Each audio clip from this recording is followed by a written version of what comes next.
Okay, so let's pick up this problem about needing more rivers. Like I said in the last screencast, the problem with all the steamboat traffic was that, or the riverboat traffic, I should say, is that at first it only went one direction, north and south, and then steamboats as well. They could go north and south, but that was all they could do is go north and south. Until this one New York governor said, enough, I need a river to go east and west. We need to connect things up, and so we're going to just build a new river. And this is how we got the canal system.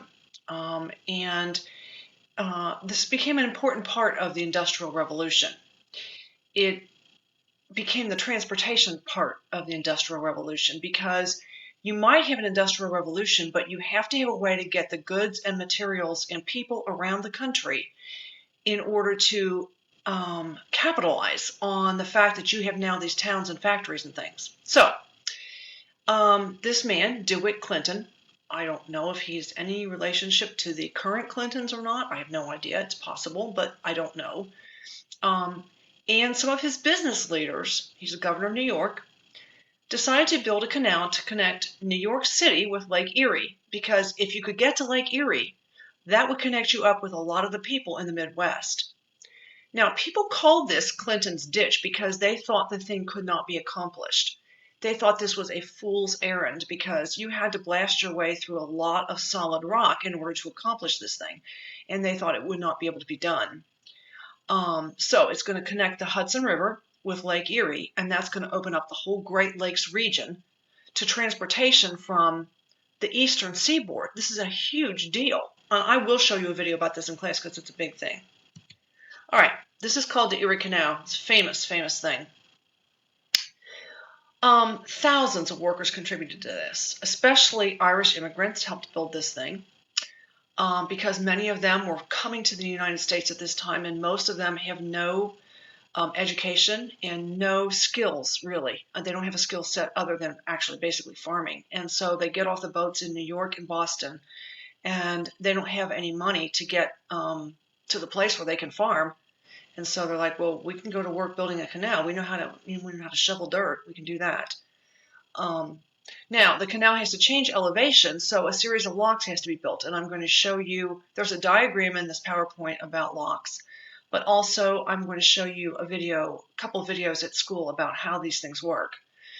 And it's dangerous because they're going to be using dynamite, and they have to be hands-on blasting with this stuff. And people died. Lots of people died building this thing. And they're not exactly being careful. All right. There's a lot of drinking on the job, and it's not good.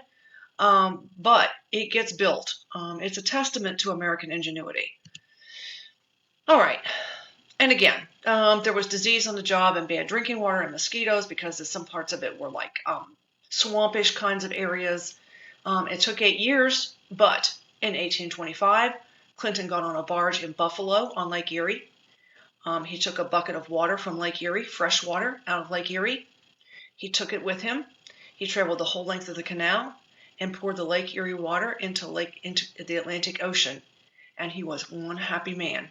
And it was a big deal. Like I said, it was huge to be able to connect up the eastern seaboard with the middle area of the country. All right. So once this thing had been done and Clinton showed that you could do it, then more canals were built all across the country, and not just going east and west, but also north and south from the Great Lakes down to the Ohio River. And as you can see, at first, the canals, they're not very wide. So they had just like little barges, and there would be a tow line and usually mules, because mules are pretty sturdy animals. They didn't use horses all that much on the canals. They used mules. They would have a team of mules just to drag the thing. I mean, basically, they would just pull it from the shore and just drag it along. But floating was easier and much more effective than dragging a wagon over roads. And they could put a lot more cargo on those like little barges and have the mules pull them. And so it was very, very effective, actually. It looks simple. It looks, very primitive by our standards, but it was very effective. All right. A 2-horse or mule team could pull a 100-ton barge about 24 miles in one day, which is oh, I don't even know the numbers on it, but it's exponentially more than what you could haul with a wagon. By the 1840s, workers reinforced the walls of the canal so that some small steamboats could use it, and it was just it grew exponentially after that. So there was more canals built after the Erie Canal, and canals lowered shipping costs. They brought prosperity to towns, and caused new towns to be built. Again, so when you look at the reason that towns are built, towns and cities are where they are on a map, which is kind of interesting to me. They are there for a reason. People don't just build towns there just because, oh, I don't know, they just decide willy-nilly one day to settle someplace. They're there because usually as a transportation hub. And some places like Buffalo, like Albany, they're there because of transportation, okay? All right, so here's a good example of the profile of the canal. See, it had to go uphill from the sea level at New York. It has to go at sea level from the Hudson River up to over the top of and up to where Lake Erie is. And so they had to build a series of locks. And again, I've got a really good video that I want to show you about them going through the locks. It works like a little elevator. Okay. So now people can communicate. We don't talk about communication, but we talk about transportation. They can transport things back and forth.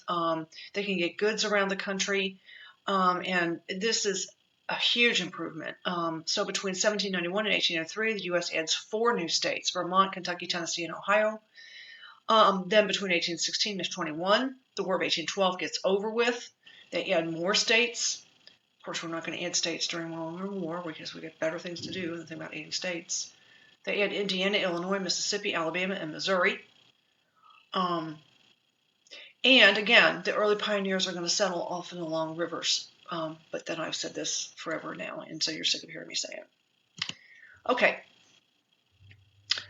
So the growth of canals helps expand the area to settlement farther and farther away from rivers, because now you can build your own rivers. You make your own.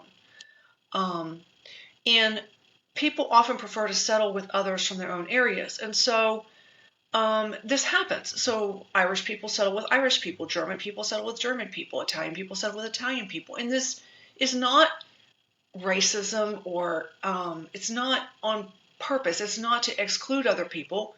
It's just because they have customs and traditions that they want to celebrate together. And so they tend to settle with other people who are like themselves. And plus, there's a language barrier to some extent, I'm sure, when they first come here. And so while they're learning English, it's comforting, I'm sure, to be able to speak in their own language to other people like them.